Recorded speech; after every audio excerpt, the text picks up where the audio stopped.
Okay, we are here live today with Megan Fry, and I'm so thrilled to have Megan here because she is just a fantastic Australian example of a schema therapist, and she's done an amazing job in taking schema therapy and applying it to working with military personnel. And so Megan is an advanced schema therapist. She's an ISSC accredited supervisor and trainer. And she's currently completing a PhD in her work with the military model. Megan has a background of working in the military and also with military personnel. So she's brought all of that knowledge and experience to the model that she's developed as an adaptation of schema therapy. And I just want to say a big welcome to Megan for being with us here in Schema Therapy Made Simple today. Thank you for having me. I'm excited to be here and always love sharing on this topic. Yes, and when I first came across you, Megan, it was through the Australian Psychological Society, and I was very impressed by the model because in my own family, I have someone who's a serving military person, and it just made a lot of sense to me. And then also in my clinical work, I was working with a few veterans, but also people from systems in which there's a heavy induction process and sort of a before and after person that emerges from that. So by that, I mean police and primarily, but I think there's also some other professional groups that have a similar process. So I could really see how the model worked. And so this model is new to a lot of people in Schema Therapy Made Simple. So I thought it would be good if we just spoke a little bit about what the military mode is. And I'll get you to talk for a little while, Megan, and then I'll put up the mode model that you've got a great graphic of to help people really see that. Thank you. Yeah, I guess my background is working as a serving member and then Army psychologist. And I think just generally through my own lived experience and then working with military members, just really finding the gaps in standard treatment approaches. So, you know, when managing conditions, even such as PTSD, just not finding effective outcomes and treatment approaches, frustrated. And then I found schema therapy, which was amazing, and I love it. But unfortunately, it didn't quite fit and work with military personnel. They tended to have difficulties accessing childhood experiences and childhood memories. They tended to be quite cut off from those experiences and very fixated on their military experiences. And it's quite funny because even when I went for my enlistment, I remember being asked about my childhood, and I remember specifically thinking, my childhood has nothing to do with who I am today. No, it doesn't. So it's quite funny that here I am now presenting this model and conceptualization. But yeah, it was just through that experience of seeing the limits of other therapy models, and then devastatingly, even the limits of the schema therapy model with this population. But the beautiful thing about schema therapy is it focuses on the origins. So what are the origins of the issues that we are seeing? So that got me thinking, well, how do we train military personnel to come into service, and what's the impact of that? And one of the big things that I always talk about is the psychological impacts of service. And that it goes far beyond PTSD. PTSD is just one small component of that. So what schema therapy gave me was the capacity to look at the origins of the problems that military personnel face, and then considering this idea of there being a coping response, a coping mode developed, and it being the military mode. And that certainly seemed to make sense. And so the model's been adapted over the years to the model that now that's been published. That basically, is able to say that the military mode is a mode developed by service for use in service, which is very effective and adaptive for military service, but definitely poses problems after service. And so by having this model, we can then start to look at how do we treat, what can we do to address the problems in this clinical population. Okay. And just before I put up the graphic, I'm wondering if you could explain to those people who haven't worked a lot with veterans or serving personnel, or even perhaps first responders such as police, what actually happens when you try to access their vulnerability, or what is the block that you were finding in terms of getting outcomes? Yeah, definitely just a lot of detachment, definitely a lot of emotional detachment. Um, I think that the military mode actually encompasses all three coping responses. Right. So I think they're taught to surrender to service, Mhm. and put service above self. They're taught detachment and avoidance through emotional experiences. And then they're taught overcompensation in terms of doing, acting, achieving, succeeding, being task focused and getting outcomes. So it wasn't one particular coping response that actually encompasses all three. But Right. I think, yeah, the detachment, and again, as per my experience, my past has nothing to do with who I am today. And just those difficulties accessing childhood memories and experience, and even wanting to go there, I think were the main issues. And I'm just going to put up the graphic now. Well, it's gone missing for me, but I will find it. Just give me 1 second. So just to, while you find it, I can just say, so this is something that I've shared in the international Schema conferences over the years. Yes. But I sort of officially published on the notion of this model in the Australian Insight magazine in November last year. So if you just Google the military mode in Insight, you'll find it.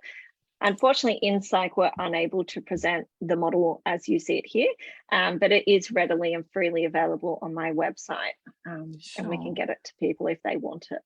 And certainly I can relate to this. My childhood's got not, when I've worked with veterans and serving personnel, my childhood's got nothing to do with who I am. And I wonder if it is that induction process that actually is a component of that sort of almost wiping clean the slate. We're all the same now. Is that what is actually part of that, Megan? Yeah, definitely. So that's the problem, is this very stark process that happens at military training. And it's not something that most people understand, particularly clinicians that don't work with military populations. It's a very specific process that happens. And it's been really interesting looking into it from my research perspective. And what I love about the model is anybody can really relate to it. But, as I put it down in front of military personnel, they could certainly relate to it. And it's actually, I run a group, I've developed a group program in line with this as well. But the first group program that we ran, the group actually helped develop this model as it is today. So I'm ever grateful for them, because it was actually, just a very basic schema model. But they're like, no, it needs the core needs on it, and it needs to be linear. So I have them to really, thank for... I think that's a really beautiful beginning, and it's a collaboratively developed between you and your clinical knowledge and a group of people who've all had this similar training, and then perhaps this sort of wounding that happens often through service. So for those people who are not really familiar with what happens when you, I guess in the police, it's the cadetship here in WA, but also, if we're thinking about Army, Navy, Air Force, some of the people watching the presentation may not really be familiar, Megan, with exactly how intense that first sort of, I think it's 6 weeks. I don't know if it's changed over time. Certainly when my brother went through it, it was a very intense 6 weeks of becoming a soldier. Yeah, it changes over the years. My recruit course was 6 weeks, but they changed it to 12 weeks. It certainly does change over the years. Yeah. So I always talk about it from the Army perspective, because I think the Army perspective is sort of, I guess, the most ingrained, has the most significant impact. And then I think from there, we tend to step back. I know people from other services may disagree with me and have questions, although I do present it to them in the same way.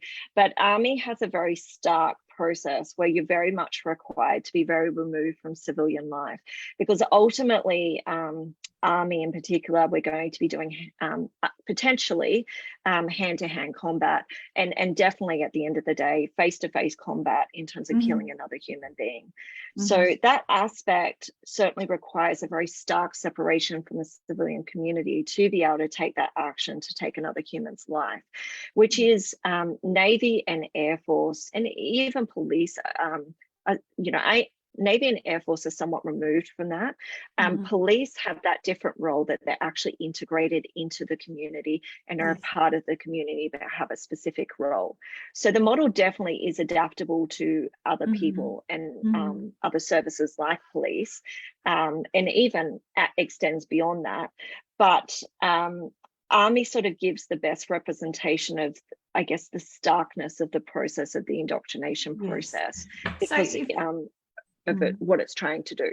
Sure. So if we're looking at the really fantastic graphic that you've put together here, the enlistee is sort of that young man or woman who's excited about something, wants to change, wants to get out of their life, dreams of being a soldier. I mean, I find people's entry into it happens for different reasons. Perhaps they're a military family.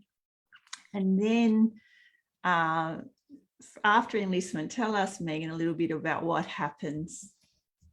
I will just backtrack momentarily because there's a couple of things to know about the enlistee. The first is obviously, as you look at those core emotional needs, which we know in schema therapy, it's important to note that obviously people's core needs are met and unmet to varying degrees prior to service. But what's important to know is people that come into service tend to come from adverse childhood backgrounds. So we can have some expectation that they come from adverse childhood backgrounds, and potentially they've got some unmet needs and schemas there, which does make them a good candidate for schema therapy. But obviously, again, the issues with that. The other thing to consider with the enlistee is our typical enlistment age is 17 to 25, which is actually a key developmental period in life, where being early adulthood, where we figure out who we are and where we belong in the world. So again, this is the reason for the significance around needing to address the military mode, because the military answers a lot of existential questions to that young adult. So instead of the 20-year-old going into the world figuring out, all the wonderful things about life and who they want to be, the military provides all of that in a box. It provides very concrete answers to existential questions, as in, this is who you are and this is the way the world works. But this is who you are as a soldier, and the way the world works is in the military world. So very effective for service, but very maladaptive outside of service. So this is where the conditioning effects of service tend to come into play. So the scolding military mode is there. So basically the enlistee comes in, and this process starts where the military use fear and shame tactics. They're more punitive and authoritarian in order to shape the individual. Now, as the individual comes in, basically, we cut away whoever you were before. So this idea of splitting off the self before. So we're not interested who you were before the military and where you came from. All we're interested in is whether you can make it to being in the military. So that process we cut off. And so that separation of the self is another significant reason why I could say traditional schema therapy doesn't work, because they actually cut it off. It actually has no place for the individual and that is this lost self that we see. That's this lost self. Right. Yeah. Okay. Yeah. So this lost self, this person before military, this enlistee, this individual gets cut off, and now you're in the military and this process starts. I've used the word scolding because that's what most people relate to. It is the equivalent of a punitive critic parent mode in schema therapy, but we have this scolding military mode that scolds the individual with shaming tactics in order to create the military mode. The process, I could sit here and talk all day about that process that happens. I'm actually just in the throes of completing a book chapter, which I can share when it's done. We actually talk about this in a fair bit of detail, so that will be a future reference that I'll be able to provide. But it's it's this stripping away, it's this creating collectiveness. There's this fusion to the military identity and the military culture. We make you all look the same, we make you all act the same, we require you to all function in a similar way. And the reason for that is because it creates safety. Individuals going into combat cannot get safety. Obviously, it's a very unsafe, threatening environment. So safety comes from the team, from the equipment, from the skills, from the training, from the trust that's built within the collective unit. And that process is really ingrained in that recruit and initial training that does occur through the phases that occur throughout that training. Yeah, and it's obviously we can't go into it today, but it's an extremely intense process. And I guess it also says something about humans as a whole, that when we go through a process like this, so much can shift in 6 to 12 weeks. That is a kind of really intense environment where every aspect of their day is thought out and planned to create this soldier at the end of it. And I just really want to thank you for talking about the fact that many people end up in military service without ideal backgrounds and with many or some of these needs unmet, and sometimes possibly they're idealistically looking at a way to find that, aren't they? And this is, I think, what we then see when things don't go well in service. It's piggybacking on those original unmet needs. Yeah, and I think what happens is, I think when you come in, I think, there's definitely, for people who make it through recruit training, there's definitely this loyalty and this idealism that comes along with military service. But disillusionment does generally occur in the long run. But, there's certainly this strong process of, idealism that does come along with military service. I talk about a false sense of the needs being met. The military sort of definitely gives you a sense of these core needs being met, but it is false, because you can never have a secure attachment to an organization in which at the end of the day you are just a number. But that attachment certainly does form in the culture, and particularly with the mateship that we often hear spoken about in the military context. Yes, yeah, for sure. And I think we need to keep in mind the age that many people enter. They're also probably quite primed. I'm just thinking of other organisations in which people might enter in this time where there's an idealism and they get a false sense of belonging too. So it's quite a key developmental time for where that can happen.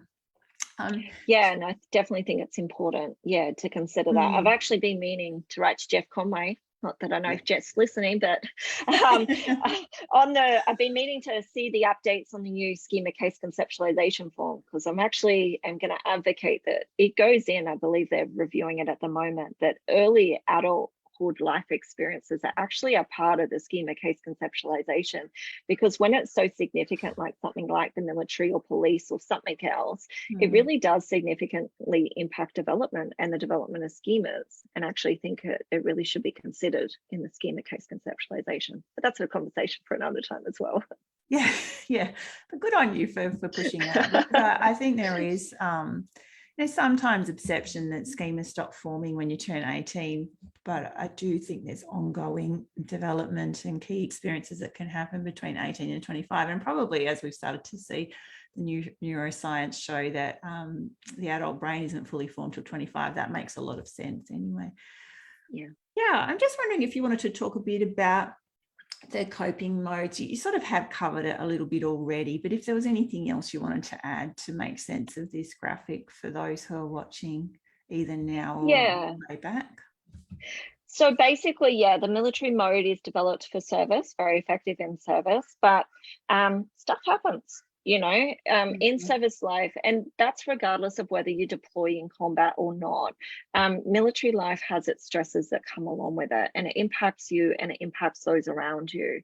And so, but because there's no capacity, soldiers are not taught emotional regulation skills, emotional intelligence, emotional awareness, emotional processing.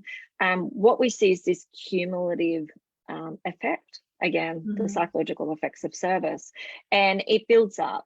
And so the indication here that I have in the model is that the wounded self holds all of those experiences. So the wounded self is the part of the self, a bit like our vulnerable child concept in schema therapy, but it's the part that holds all of the emotional experiences. It is deeply connected to the lost self, and it generally will have deepest underpinnings to the vulnerable child. So the schemas that are the deepest and most significant clinically, I believe, is linked to the vulnerable child and those childhood experiences. Yeah. So we have this wounded self, again, very intentionally named because military people hate being wounded. Being wounded is negative. We don't want to be wounded. We want to be fit, healthy, and well for service. That's how we stay acceptable by the organisation and how we stay able doing our job. So we don't want to be wounded. So we want to flip and stay up into military mode. But the more we do that, the more shit builds up throughout service. Just stress this layering of wounding, isn't correct it? cumulative stress effect. And so we need to rely on some other coping responses. So that's where we tend to see this circling that tends to happen here. So what I see at the end is people get very stuck and actually stay stuck going round and round this pathway, wanting to stay here, this stuff coming up, and then just relying on other coping modes to cope in day-to-day life. But they actually get very stuck in the cycle. And the issue is once you exit from military, you can't ever be in the military mode again. I see veterans seeking that all of the time. Most of my veterans will prefer to be in Afghanistan right now than in day-to-day community life because that world makes sense to them, whereas this world doesn't. Because again, they haven't had any functioning in this world. They're only functioning as being in the military world. So the goal of the therapy is to actually be able to address this in order to develop the healthy adult. So that's what the model provides. Just like schema therapy provides a framework for us to work with our clients, the model provides a framework to understand your client and be able to work with them. And if you work with a population and don't understand the military background, your client will teach you. They love talking about their military experiences. They will teach you. They will tell you about recruit training if you ask them. They will tell you about service life. It's rare that you'll find, it does happen, but it is rare that you'll find a military person not wanting to educate a civilian person. So they will talk to you and teach you, and you can use the model as a framework and actually use the model with your client in therapy to talk to them about what's going on. Sure. Yeah, no, that's great. I'm just thinking maybe we should move on to the questions, unless there was something else you wanted to talk about with the graphic there. I'll just quickly say one thing because I have one thing just to highlight again. I spoke about the military mode encompassing the surrendering, avoidant, and overcompensating responses. The thing to note about recruit training, one of the core things that actually happens is developing this strong fight response. So again, particularly for army and soldiers, we need our soldiers to be able to go into combat and ultimately kill another human being. So therefore the fight response is actually ingrained. So we kind of wipe out fear and flight and freeze responses, and that's just conducted through day-to-day drills. So it's like before you even get off the bus at recruit training, there's people on there, they're yelling at you, there's chaos, there's uncertainty, there's all this stress. And so in this kind of chaos and stress, they get you to focus on a task and a doing action, and that's developed from the initial stages, and that develops that strong fight response. So you will see fight responses being very strong in military people, so very strong over controller modes. You can see self-aggrandizer and bully attack elements, but it is very strong over controller because they're trained to do when there is emotion around and chaos and stress. So it is an important thing to know.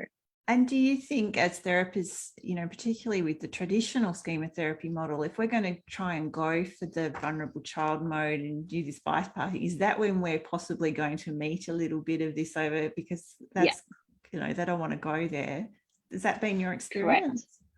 Correct. Yes. And that's why I find if you work with the military mode first, so get this model out, get talking about it, get the client understanding this part of themselves, then you can start to do the bypassing and getting around connecting to the wounded self, and then stepping back to the childhood after that. The other great resource for understanding the impacts of military training is a YouTube series called You're Not in the Forces Now. It's an old one done by a Vietnam veteran turned psychologist. It's an excellent, it gets people thinking about how they're being trained and the impacts of that. Now, it is PTSD focused, but great in terms of helping clinicians understand how military service shapes an individual, and well worth watching. Okay, yeah, well, I'll pop a link to that in the comments after we finished up, so people can look at that if they're more interested. But yeah, I think what I just love about it is, you know, from my perspective, I think everybody wants to feel valued and worthy. And I think what happens is people find a sense of that in military, but then particularly if they become wounded, all sense of that is gone. And so what the schema therapy model, in the way that you've adapted it to, is to give them a path back to being valued and worthy. Right. But it's going to look different. Right. And a lot of that is probably coming to terms with what happened to them in order to become a soldier as well. And that can be quite confronting, I think, for some people, to see that not all of that was good for them. Yeah, it definitely is. And that generally you'll find military personnel very defensive of the military because, again, that loyalty. But again, we just validate that just like we do any other coping mode. Of course, it was useful for you. It was really important. That's how you did your job. And, you know, you survived and, you know, were able to do that. But unfortunately now it's not so effective. So when you work with your client, the model actually allows you to introduce the concept of the pre-military self, the military self, and this kind of developing now self, as I refer to it. Yes. And it actually allows you to link the self prior to service. We can link that back up. We then got the military service as just being one chapter in their life. And then we have this concept of the developing now self, which is this developing healthy adult that's actually going to see them forward post separation from military and being able to develop into their own unique individual, taking together all of their life experiences, which is ultimately the goal. And again, separating the military world from the now world. So sure. Okay. I might just pop the screen down now, but we can always put it back up again if you want to highlight a point. Is that okay with you? No problem. To see your lovely face. Okay, so one of the questions that we had was from Claire, and we've sort of talked a little bit about police and things like that, but I did think this was quite interesting. She's wondering, does it sort of relate to high performance team athletes where strength and winning are valued and vulnerability and losing are devalued or result in rejection? And she gives the example, say, for example, sports teams.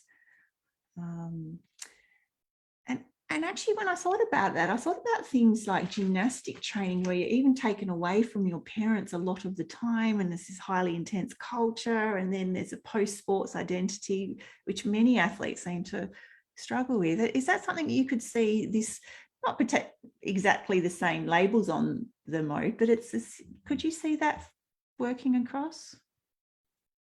Yeah, definitely. I think the model's very adaptable, and, you know, in different contexts, and most people can relate to it in different ways.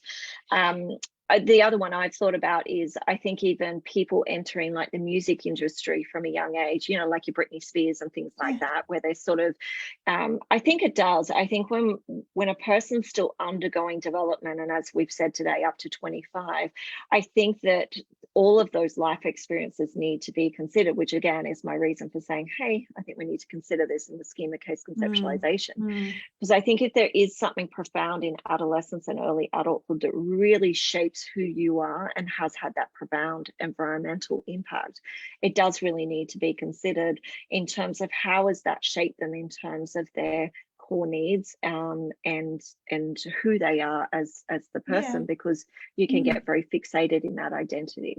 Absolutely. And I think when children have become products, which is what I would see Britney Spears as being, for example, on the outside it looks like what an amazing life, but from a developmental and needs perspective, it's not really very ideal at all. Exactly. So yeah, thanks for sharing your thoughts on that.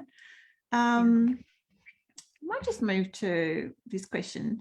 Melissa says, thanks for speaking, Megan. Having had some experience with veterans prior to schema therapy training, I noticed they used humour a lot to avoid trauma exposure. Is this a maladaptive coping mode? And if so, what type of response? Yeah, so I definitely see it as one of those flight and avoidant coping responses. You're 100% right. They do use humor. I often talk to clinicians and supervisees about military people are very, very good at telling their story. They will tell you their story, most of them. Again, the vast percentage, there's always a minority, but the vast percentage will willingly tell you their story and their experiences and can talk about operational experiences, traumatic experiences in detail, and just be able to say that. But again, it's with avoidance. There's no emotional connection, and that's part of the issue with standard treatment approaches, CBT, exposure therapy, and even, again, your more traditional schema therapy, because we need to be able to bypass that as a coping mode to get around. So yeah, I do definitely see it as being part of the military mode, but more specifically one of those flight coping responses. Right. Yeah, and I know what you mean. It's almost like the story's being told and you imagine there's no raised heartbeat there whatsoever. And really, or I think the story can be told like a very entertaining anecdote and literally like people are being killed and stuff like that. And it's like, oh my gosh, yeah. But then you think to survive that, you have to have almost this different perspective on it, because if you got in touch with the horror of it, you couldn't do your job. So it does make a lot of sense. So, but again, that's the way that they've been trained as well. So you've got to remember, like, the amount of training that they've done up to that point where they're involved in that combat. To them, it is just an everyday event. So, you know, and that's where some military personnel can hesitate telling their stories to psychologists, because often we will have a strong reaction, which makes them feel defective or, you know, like there's something wrong with them in some way, when to them, that, you know, that's just every day, because that's what the past 10 years of their life has been doing in terms of training.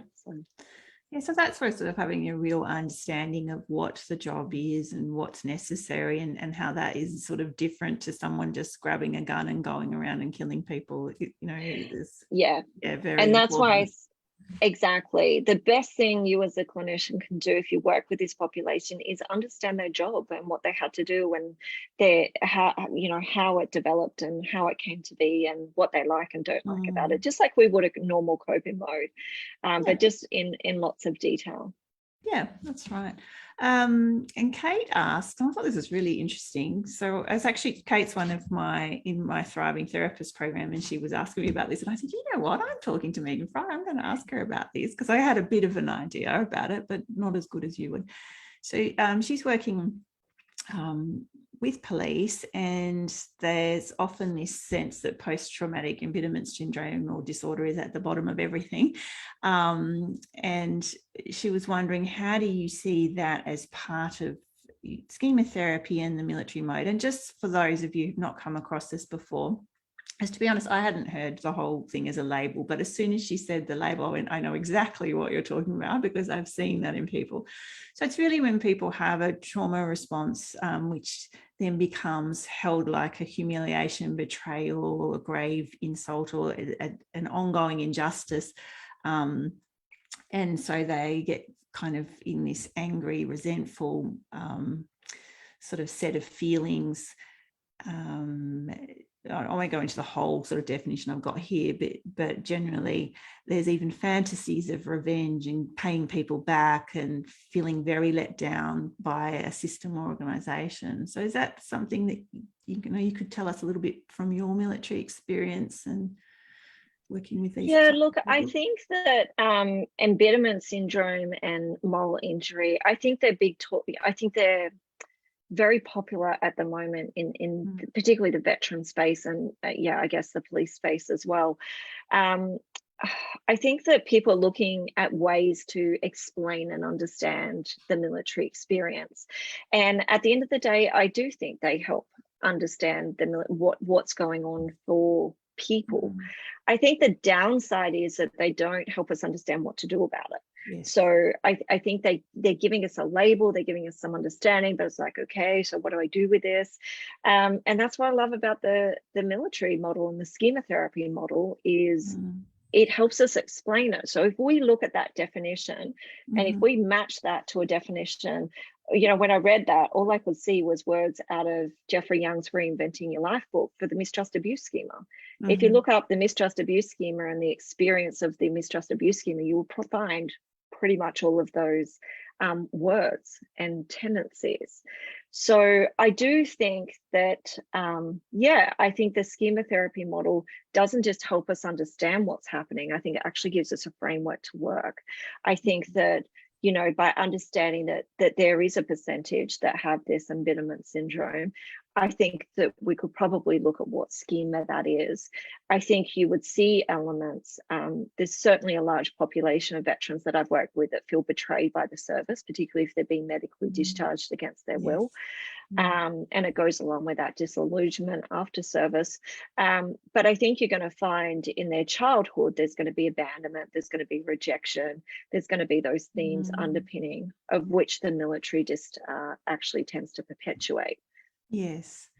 And I think if you didn't have a strong sense of belonging in your family and community, and then your the army becomes your family, for example, and then they kick you out, there's going to be a lot of injury there. And if your schema underpinnings, as you've mentioned, are certain direction, which they probably are if you've not ever felt like you've belonged in your family or your community, then there's a tendency for that. So you would say a moral injury is quite similar, because that's what I kind of was thinking. It does sound very similar to that as well. Do you think there's an element of helpless surrender type mode with that as well, or is it different? Look, it's really funny. It's the one thing that I haven't put on the model yet that I'm actually very tempted to. I think that after service, the system currently supports one of two things. It either supports the military mode, which is get out, get a job, find your place in the world, get supported. So there's a lot of rehab and support services designed to assist soldiers transition, but it's very focused on vocational and outcome based. And if you can't do that, then you're unwell. You know, the system supports the most unwell. So the pathway is either military mode or unwell veteran mode. And unwell veteran is victim, is helpless surrenderer. I can't get my identity from being a soldier anymore, but I can get it for being a PTSD veteran. So 100% think that it's an important element and consideration, not something that I've been able to nicely work into my work at the moment, something that I more talk about and I hope to sort of be able to put out there a bit more. I played around with it with a model, it just didn't quite fit, but it's certainly something that I see evident. And I think that you can certainly fall into that helpless surrender or victim space, definitely. Yeah, well, if you've only got two choices of identity, we can see that could just be the way that if you don't have enough healthy adult mode, that's going to happen. Correct. So, yeah. And this is actually my question, and I've been thinking about how to rework it, because since I've talked to you again about the model, I'm thinking maybe this isn't even what we do. So my question was, is it possible to work with the lost self when people are in active service, or is it only possible when they leave the military or police force system? But as we've been talking, I've been thinking, well, it seems to me like you deal with the wounded self primarily, and then you might go back to the, I'm not quite sure. So yeah, no, my answer to your question was yes, you can. Okay. So if you're working, it's difficult. If you're working with someone still serving, you need to respect the role of that coping mode, because that coping mode is therefore still adaptive. So we talk about coping modes being adaptive and maladaptive. If they're still working, it is still adaptive. But I believe one of the areas that I'm focused on is about getting more preventative, particularly with what's going on with military personnel and that transition. And, you know, if we even step back, I think once they're in service, I think we can develop the self. So I think that if you're working with an individual, I think you do want to get in touch with their self prior to their service beginning, because what you're doing is developing the whole self and developing the healthy adult self. So the purpose of getting in touch with the lost self is about knowing, well, who were before all this, getting back to that child, getting back to the happy child and the things that they like and value, because that's all part of their identity, and strengthening and developing the healthy adult by connecting them to their pre-service self, and then allowing them, developing emotional connection and awareness and regulation and intelligence to be able to, again, develop the healthy adult, so that yes, they're in role, but they can still function in their mode. So I've actually used this approach to develop. I've done performance enhancement. So basically, a couple of guys have come see me. They wanted to get through for SASR selection, and I've actually worked with them with a model in terms of helping them see, like, where are the gaps, what are the schemas and the modes, what parts of the self are not working, in order to be able to excel their performance, to succeed in that environment. So yeah, I do think you can do it. Yeah, you can do it. It's just really fascinating, and we're getting some comments in the group saying how interesting it all is and how helpful. And Anne was saying they call it gallows humor, the humor from Melissa's question. Yes. And then Omar's asking, he says, this is very interesting and important. Thank you.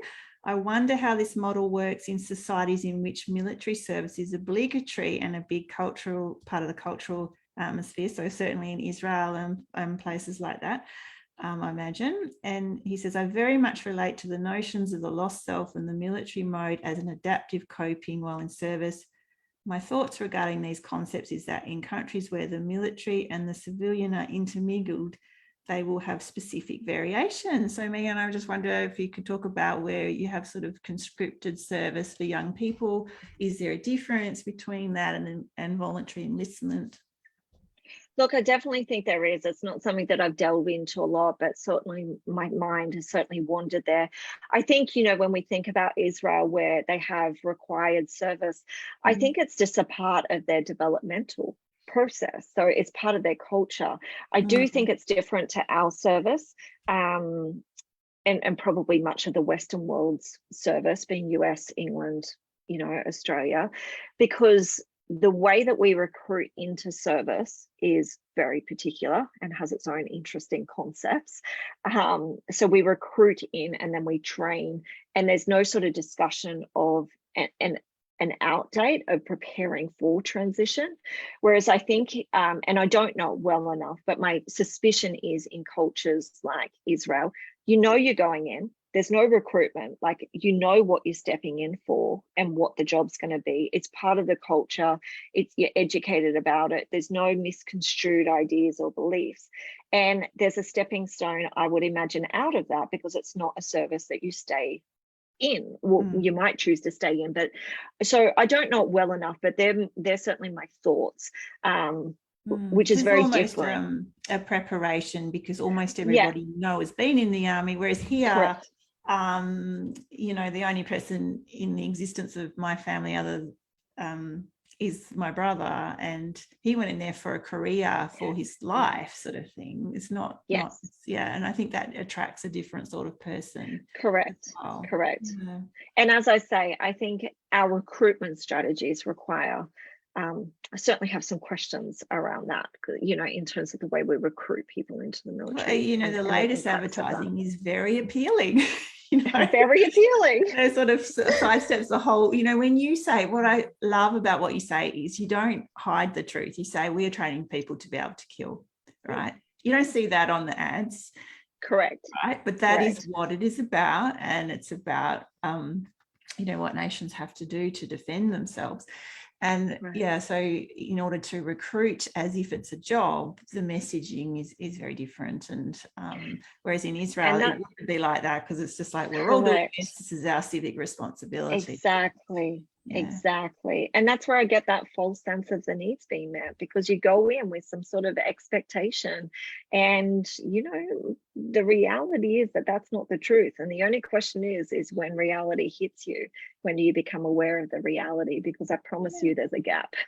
and that's the disillusionment and the moral injury. And the degree to which you allow yourself to acknowledge that your needs are not being met, because it's extremely painful, I would imagine, as for any of us who've been involved in any kind of system where we've been sold a bit of a porky pie or a lie about how good this is, and then if you've deeply committed your life, because I think that could happen for many people in long-term military service, like, oh my goodness, my whole life has been sacrificed to this, and they never really cared, so can be very there's layers and layers, and we can certainly talk here about this all day. I really appreciate the comments and the feedback from your listeners, and very excited that they can join us here today. So just want to say thank you to you and everyone in the community again. And it's lovely because we've got UK and people from Israel, so this is kind of reaching out way beyond Australia where we're both living, and it is certainly fascinating, and I think a very unique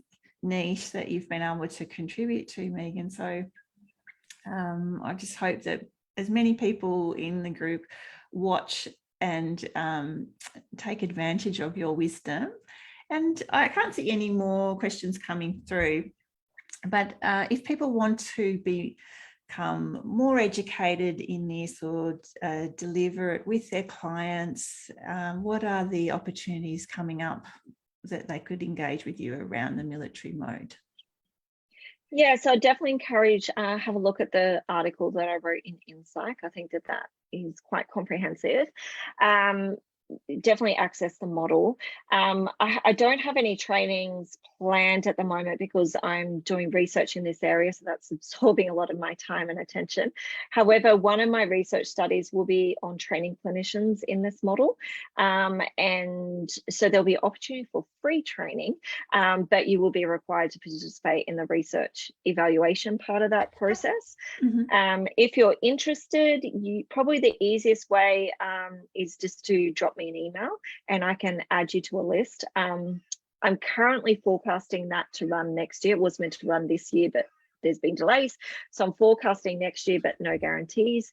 I will probably look to run some more training at some point as well. I just haven't been able to commit to that at the moment. If you're a member of the ISST, I've done a number of presentations for the conferences, including the conference that just was this year. So and did you make it to Copenhagen?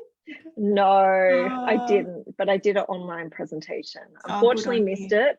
But I'm hopefully we'll do something at summer school, Inspire, and Light, next year. So you might be able to see me there. Maybe I'll do something down there. Well, I'm hoping to make it across for that one. I just, with the border situation in WA, there was no way I could commit to getting to Copenhagen and even envisaging that would be a reality. It could have probably been possible, but it would have been very last minute to know that would all go ahead.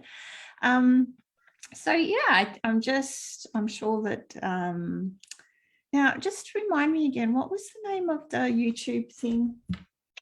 I can send you the link. Okay, great. I'll send it through to you. And and you can just pop my email address in the comments as well. Happy for people to contact me. You are happy for that? Yeah, okay. No problem. Happy for people to contact me. I am currently full in terms of supervisors and clients, supervisees and clients, but I'm always happy to do a one-off or a chat or provide information. I feel quite very passionate about this, and certainly eager to help clinicians work in this different way with veterans, because I do believe in that and do believe it's useful. So yeah, it's wonderful. Thank you so much again. And I'll just take us out of the live, and so thank you everyone who's joined us. There will be all the links and emails and things that Megan has promised in the comments later today, and bye everybody. Bye.